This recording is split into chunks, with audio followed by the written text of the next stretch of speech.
Revelan búnker secreto en el Congreso, un búnker clandestino encontrado detrás de una pared en la presidencia del recinto. Alan Rodríguez, expresidente, está bajo escrutinio por esta estructura oculta. Abogados de periodistas de El Periódico recusan a magistrados de apelaciones por presunta parcialidad en caso de obstrucción a la justicia.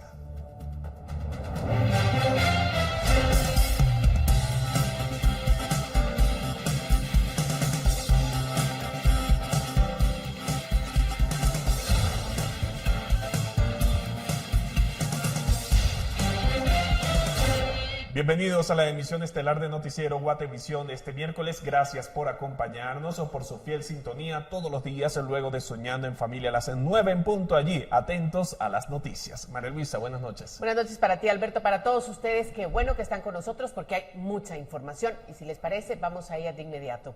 En enero pasado se descubrió un búnker oculto detrás de una pared dentro de la presidencia del Congreso de la República, el cual fue construido por el expresidente Alan Rodríguez. La Fiscalía contra el lavado de dinero ya ha iniciado una investigación sobre este hallazgo y ayer se presentó una denuncia contra Rodríguez por la construcción.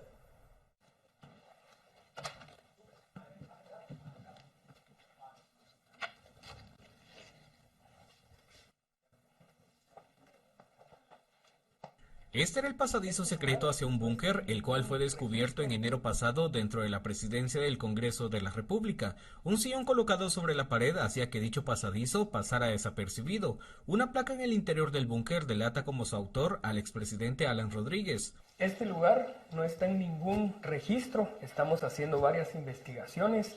Además, hay una plaqueta que muestra cobardía sobre todo, pero además puede servir como evidencia de parte de la presidencia del Congreso de Alan Rodríguez.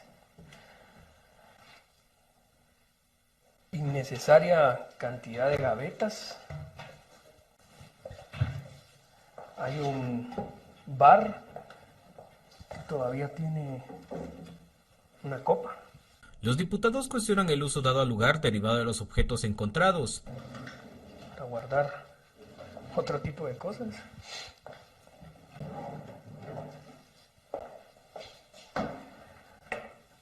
Creímos que eran libros, que no son precisamente Biblias tampoco. Y hasta una especie aquí de cofre.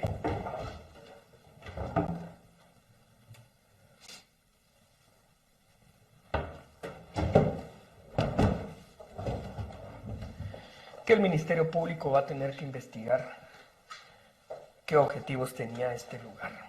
La Fiscalía contra el lavado de dinero del Ministerio Público ya inició una investigación de oficio tras el hallazgo y el martes intentó hacer una verificación en el área, pero no se le permitió el ingreso. Esto se suma a una denuncia presentada por el diputado Samuel Pérez por la construcción hecha en un espacio considerado patrimonio, sumado a que fue con recursos de Rodríguez, los cuales llevarían un procedimiento específico por ser una donación. Una construcción de la cual hasta donde sabemos no constan ni registros ni permisos. Estos hechos pueden ser constitutivos de delitos por tratarse de alteraciones al patrimonio cultural. Esta construcción fue realizada según una placa encontrada en su interior con dinero y recursos de Alan Rodríguez, lo cual supone una donación al Estado de Guatemala, la cual requiere de un procedimiento específico para ser legalizado, del cual tampoco constan registros hasta donde sabemos. El martes el diputado Alan Rodríguez justificó que el espacio fue adecuado como un sitio de oración. Lo que yo les puedo decir es que después de la quema del Congreso, un espacio que era utilizado como bodega fue readecuado para un espacio privado donde se utilizó como un espacio de oración, de reflexión, y eso es lo que está ahí. Incluso le pusimos una placa porque es algo que se hizo, se dejó de una manera muy bonita, muy reconfortadora para poder uno estar ahí en paz y poder, los que tenemos principios y valores y respetamos a Dios, pues tener un espacio para poder reflexionar y poder orar. Esta versión también fue compartida por la expresidenta Shirley Rivera. Quiero contarle que cuando yo tomé la presidencia del Congreso, el presidente anterior, el diputado Alan Rodríguez, me mostró que él había hecho un espacio de resguardo allá en presidencia. Eso es lo que existe. Cuando yo asumí la presidencia, esto es algo muy privado, esto yo lo utilicé para hacer devocionales. ¿sí? Porque no sé si ustedes han visto un cuartito de oración, yo lo utilicé para hacer devocionales, exactamente existe. ¿Es el único espacio del que usted tuvo conocimiento? Sí, sí, sí. Pérez fue cuestionado sobre las razones por las que la denuncia se presentó hasta cerca de 2 meses después del hallazgo y justificó que fue para robustecer el señalamiento. El legislador además negó que se haya encontrado dinero en este espacio. En medio de las denuncias sobre el caso, este día el Congreso instaló cámaras en varias áreas, entre ellas el ingreso a la presidencia del Congreso. Con imágenes de Michelle Velázquez para Noticiero Guatevisión, Henry Montenegro. Con la mitad más uno de los miembros del Comité Ejecutivo Nacional de la UNE, el diputado Adin Maldonado logró que se anularan las expulsiones de él y otros diputados que habían sido separados del partido. La gran ausente de la reunión fue la secretaria general Sandra Torres. Sin embargo, su círculo cercano señala que la reunión tuvo irregularidades. Sandra Julieta Torres Casanova, secretaria general, ausente. Sin la presencia de la secretaria general de la UNE, Sandra Torres, 11 de los 21 miembros del Comité Ejecutivo Nacional aprobaron por mayoría anular las expulsiones y procesos de separación contra 7 actuales diputados, quienes tras tener diferencias con Torres se les iniciaron procesos para que dejaran las filas del partido político. Con esta medida quedan sin efecto los procesos de expulsión de Adin Maldonado, Inés Castillo, Basni Maldonado, César Fión, Raúl Solórzano, Vitelio Lam y Carla Cardona. Sin embargo, la medida también aplica para otros miembros que estén en una situación similar según los diputados. Bueno, en realidad se anulan todas las expulsiones, separaciones y cualquier acción que quiera ir en contra de la legalidad del partido. El día de hoy lo que se establece es de que ninguna persona se inicia trámites de expulsión, porque ahí hasta estaban especulando que íbamos a iniciar un trámite de expulsión en contra de Sandra Torres y eso es totalmente falso. Es falso, nosotros no estamos en esa dinámica ni contra ningún otro miembro del partido. Por medio de un comunicado, los miembros del Comité Ejecutivo Nacional afines a Sandra Torres anunciaron que podrían presentar acciones legales contra lo actuado, ya que aseguran que en la reunión participaron diputados ya expulsados, haciendo referencia a Maldonado y Castillo, además de calificar de ilegal e ilegítima dicha convocatoria. Los diputados afines a Maldonado, además, durante la reunión, aprobaron que no se permita que Torres remita oficios al Congreso para separar a diputados de la bancada. Lo mismo no se autorizó que ninguna persona pueda ser separada de la bancada de la UNE, ni aunque nosotros no nos queramos. O sea, hay diputados, por ejemplo, dentro de la bancada que no necesariamente yo puedo estar de acuerdo con ellos, pero yo tampoco me voy a pasar encima de los derechos de todos los miembros de la bancada sin antes cumplir con un debido proceso. Entonces, esos son... En el tema de las expulsiones y separaciones quedamos en eso. Esta es la segunda ocasión en la que se libra una batalla por el control de la UNE, ya que hace años hubo una división que provocó la creación de una facción que respaldaba al exdiputado Óscar Argueta y que luego formó el partido Voz. Y este año la división por las cuotas de poder generó una nueva división formando a la facción de Adin Maldonado y otra de Sandra Torres. Los miembros del Comité Ejecutivo Nacional también aprobaron que se conforme una comisión para auditar una serie de pagos efectuados sin el aval del secretario de Finanzas, sumado al cambio de la sede de la UNE para que pase de la zona 9 a un área más cercana al Tribunal Supremo Electoral, ya sea en zona 1 o en zona 2. Con imágenes de Michelle Velázquez para Noticiero Guatevisión, Henry Montenegro. Tenemos más información. El equipo legal del caso en el que periodistas y columnistas son acusados por el Ministerio Público de obstrucción a la justicia presentaron 2 recusaciones contra los magistrados de la Sala Tercera de la Corte de Apelaciones debido a dudas sobre los fallos de otros casos de alto impacto. En conferencia de prensa, las abogadas que integran el equipo legal de periodistas y columnistas del extinto El Periódico dieron a conocer que presentaron una recusación contra los magistrados integrantes de la Sala Tercera de Apelaciones. La abogada Wendy López indicó que estas acciones legales corresponden a que los fallos de esa sala han generado dudas sobre la imparcialidad de los magistrados. Muy bien, el día de hoy se presentaron 2 recusaciones en el tema del caso proseguido en contra de los periodistas. Estas 2 recusaciones se presentan debido a que como sujetos procesales activos dentro de la causa consideramos que hay duda de imparcialidad por parte de los magistrados. Se presenta la recusación en contra de los tres debido a varias situaciones. En primer lugar, y en contra del juez presidente de la sala, puesto que él ha permanecido en el cargo durante el periodo anterior a esta elección, digamos, y actualmente sigue como presidente. Siempre, ¿verdad? La sala tercera ha sido cuestionada por los fallos que ha emitido, muy cuestionables en cuanto a los temas coyunturales, ¿verdad? Por ejemplo, le otorgó libertad a Blanca Stalin, a Manuel Valdizón, revoca un proceso en contra de los Bitcoin. Entonces hay una serie de situaciones que nos hacen dudar de la imparcialidad de los mismos. Ahora bien, estas, en su momento, en el libre ejercicio de su libertad de emisión de pensamiento, algunos de los compañeros que están siendo perseguidos actualmente, pues publicó, ¿verdad?, como parte de su labor periodística, notas en relación a estas resoluciones. Lo que, advirtiendo, ¿verdad?, de la posibilidad de tener a un magistrado que se sienta ofendido por esas publicaciones, preferimos pues que no sea él que conozca este caso. La Sala de Apelaciones debe conocer un recurso de apelación planteado por el Ministerio Público, con el cual buscan que se revoque lo resuelto por el Juzgado Quinto Penal, donde se cerró el caso contra los periodistas. Con imágenes de Gabriel Molina, reportó para Noticiero Guatevisión, Elmer Vargas. Bueno, llegó el momento de dar paso al programa Razón de Estado. Así es, vamos a hacer una pausa, pero nosotros vamos a regresar después. Quédese en la señal de Guatevisión.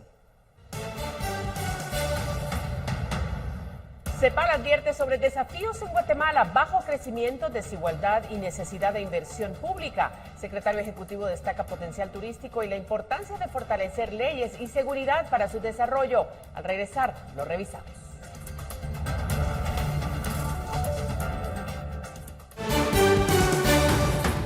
Aquí estamos de vuelta con más información. Tras mes y medio de gestión en el Ministerio de Desarrollo, continúa una evaluación sobre los programas sociales que tiene activos la cartera.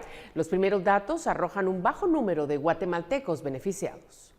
El Ministerio de Desarrollo Social fue creado con el fin de ayudar a la población en las áreas más vulnerables a través de programas de ayuda social. Actualmente la cartera tiene 9 programas vigentes, pero su cobertura poblacional es mínima. Según el ministro Abelardo Pinto, en la actualidad un estimado de 80,000 personas son beneficiadas versus el número máximo de favorecidos que se registró durante el programa denominado Mi Familia Progresa en el gobierno de la UNE, el cual alcanzó a 1 millón de personas beneficiadas aproximadamente. Esta comparación muestra una reducción del 90% de personas que son apoyadas con los programas del MIDES, pese a que se estima que la mitad de la población guatemalteca vive en condiciones de pobreza, según un informe del Banco Mundial. El ministro Abelardo Pinto indicó que con la evaluación se busca ampliar esta cobertura a unas 500,000 familias, priorizando a 7 municipios en el occidente del país. Hubo una disposición del Congreso de la República durante el gobierno de Jimmy Morales que hizo que los programas sociales se vinieran al piso. Eso lo pueden investigar ustedes y eso fue algo que el Congreso en algún momento lo emitió. Y a partir de eso, creo que como revancha política en ese momento, pero lo que hizo fue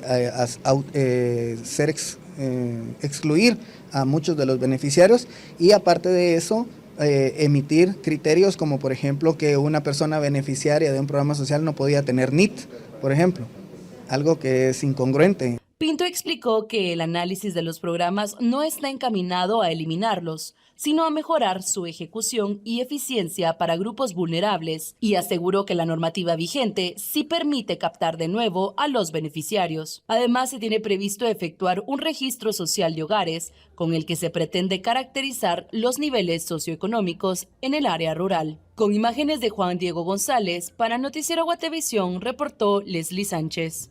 Ahora bien, el edificio donde se ubica la sede central del Ministerio de Desarrollo tiene uno de los alquileres más costosos que pagan las carteras del Estado. Las nuevas autoridades han comenzado la búsqueda de nuevos inmuebles para trasladar esa sede. El Ministerio de Desarrollo comenzó la gestión para cambiar la ubicación de su sede central y según el titular de la cartera, Abelardo Pinto, es debido al alto costo que se desembolsa mensualmente en alquiler. En la actualidad, se ubica en la Quinta Avenida y Octava Calle de la Zona 9, en un edificio por el que se paga cada mes 1.152.000 quetzales. A esto se suman las sedes que se localizan en los departamentos. Algunas de estas también tendrían alquileres sobrevalorados. En total, el ministerio gasta 23.4 millones de quetzales cada año en alquileres. El ministro Abelardo Pinto indicó que aunque ya se renovó el contrato por un año más de renta en la sede de la Zona 9, esta vez se dejó una cláusula que permite cancelar el compromiso en cualquier momento del año. Incluso se negoció con los dueños del edificio para hacer la compra, pero no accedieron. Por la zona, el nivel de los niveles que tiene, los 5 sótanos, o sea, las características, pues sí consideramos de que en algún momento está por encima del mercado laboral. Hemos hablado de opciones, por ejemplo, de buscar otros edificios para compra, incluso, porque con el dinero que se ha pagado hasta el momento, creo que ya hubiéramos construido, no sé si 1 o 2 edificios.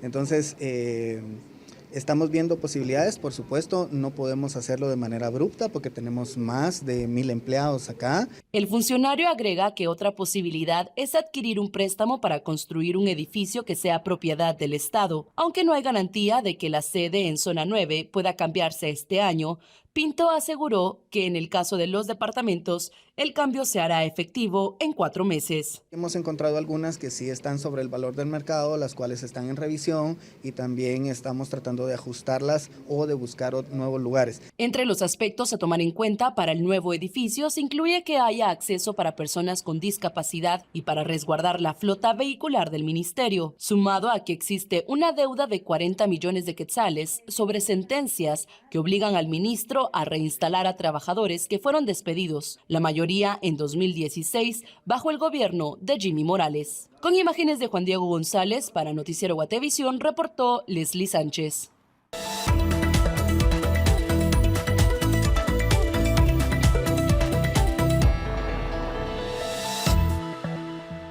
Bueno, en este momento vamos a recibir a nuestra compañera Paula Osaeta. Eso significa de que llegó el momento de que hablemos de dinero. Paula, te saludamos. Buenas noches.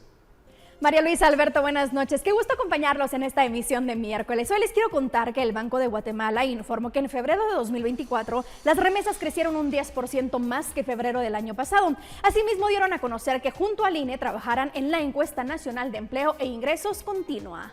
Las autoridades del Banco de Guatemala, en una conferencia de prensa, dieron a conocer los proyectos que forman parte de la estrategia para el fortalecimiento de las estadísticas macroeconómicas, resaltando la realización de la encuesta nacional de empleo e ingresos continua, que sería trimestral y que se trabajará con el INE.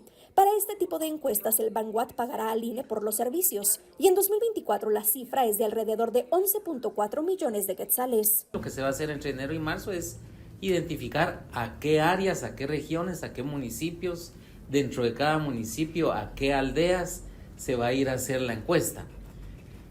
Luego, entre abril y junio, se estaría haciendo una encuesta piloto. Entre julio y septiembre, en el siguiente trimestre, se van a analizar los resultados de la encuesta piloto, como decía, para afinar la encuesta, la boleta, que finalmente va a ser la definitiva, digamos, en adelante. De tal manera que si eso es así, a partir del 1 de octubre, en el último trimestre, ya se estaría empezando la encuesta continua para siempre. Asimismo, el gerente económico dio los datos actualizados del ingreso de divisas por remesas familiares, que en febrero tuvo un crecimiento del 10% con relación al año pasado, con 1.527.9 millones de dólares. Si acumulamos lo que se recibió en enero y lo que se recibió en febrero, el monto es de 2.996 millones de dólares. Esto es 228 millones más que el año pasado. Es un crecimiento de 8.3% en la variable. Y aquí es importante destacar que el comportamiento registrado hasta febrero es congruente con la estimación de cierre para fin de 2024, que sería un crecimiento de las remesas familiares de alrededor de 9%. Las autoridades del banco también hablaron sobre los nuevos operativos estadísticos que se pusieron en marcha este año. Algunos son el Producto Interno Bruto Regional, el sistema de cuentas ambientales, el cambio de año de referencia de las cuentas nacionales a 2025 y el Directorio Nacional de Empresas y sus locales. Y en otros temas quiero contarle que José Manuel Salazar, secretario ejecutivo de la Comisión Económica para América Latina, CEPAL, estuvo en Guatemala con el objetivo de reunirse con el presidente Bernardo Arévalo y otras autoridades y presentarles un diagnóstico de país, así como los principales desafíos que a criterio de la institución se deben atender. En una entrevista con Prensa Libre, José Manuel Salazar, secretario ejecutivo de la Comisión Económica para América Latina, CEPAL, habló sobre el diagnóstico que se ha hecho de Guatemala, resaltando que por un lado hay cosas que Guatemala comparte con el resto de los países de América Latina, y una de ellas es que la economía mundial y la geopolítica, que no son nada fácil, y la interacción entre lo local y lo internacional es clave. Guatemala en realidad no presenta, comparado con otras economías de América Latina o del mundo, una situación de grandes desequilibrios macroeconómicos. El déficit fiscal no es muy elevado, 1.5%, la deuda externa tampoco es muy elevada, en total un 30%, la inflación no está desbocada para nada. Entonces uno puede decir que en términos macroeconómicos no quiere decir que no haya retos, pero no hay una situación de extremo desequilibrio en ninguna dimensión. Salazar mencionó que el reto macroeconómico es cómo Guatemala movilizará recursos como salud, educación e infraestructura para poder mover las agujas que se necesitan en desarrollo productivo, porque la tasa de inversión pública es baja y eso dificulta el desarrollo. Indicó que su experiencia en CEPAL indica que hay una sinergia entre la inversión pública y privada, y ese es un tema que Guatemala debe resolver. Asimismo, habló sobre los retos con relación al desarrollo que tiene América Latina. Lo divide en 3 trampas: la de bajo crecimiento a corto plazo, la desigualdad y la baja capacidad institucional. Hay soluciones, los países pueden responsabilizarse de su desarrollo, pero responsabilizarse se requiere un poco de paciencia, ¿verdad? Se requiere recuperar la confianza y tener confianza de que, bueno, de que hay un gobierno, unas políticas públicas, unas instituciones que digamos que hay un deseo de cambio, de aceleración, pero eso no va a suceder de la noche a la mañana, de una semana a otra, ni de un mes a otro. Hay sectores productivos totalmente nuevos, ajustados al siglo XXI, y Guatemala tiene un potencial enorme en turismo, indica Salazar, pero hay que trabajar, tener leyes, cadenas de producción y seguridad, porque esa industria tiene efectos multiplicadores. Y hoy en Hablemos de Dinero le diré cómo puede enfrentarse y superar a los escépticos en los negocios. Los emprendedores pueden tomar la crítica como un catalizador para el crecimiento personal y profesional, al enfocarse en tareas que contribuyen positivamente al negocio e ignorar las distracciones. Los emprendedores pueden evitar que los detractores oscurezcan su visión. Es importante diferenciar entre la negatividad sin fundamento y el escepticismo útil. El compromiso y la visión que se tiene del proyecto puede convertir efectivamente el escepticismo en un combustible motivacional. Tome esto en cuenta y verá que aportará mucho a su emprendimiento o negocio. Nos vemos mañana con más en Hablemos de Dinero. Buenas noches.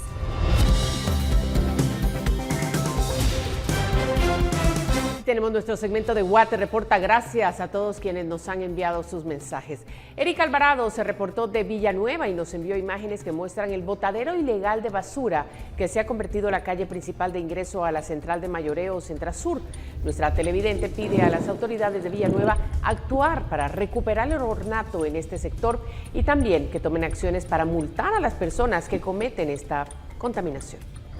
Bueno, y así llegamos al final de la emisión estelar de Noticiero Guatevisión. Muchísimas gracias por acompañarnos durante toda la jornada noticiosa. Así que nos vemos mañana a las 9 de la noche en la emisión estelar, con Pamela a las 6 de la tarde y a la 1 de la tarde con Rocío Lazo. María Luisa, buenas noches. Buenas noches para ti, Alberto, para todos ustedes. Descansen, nos vemos.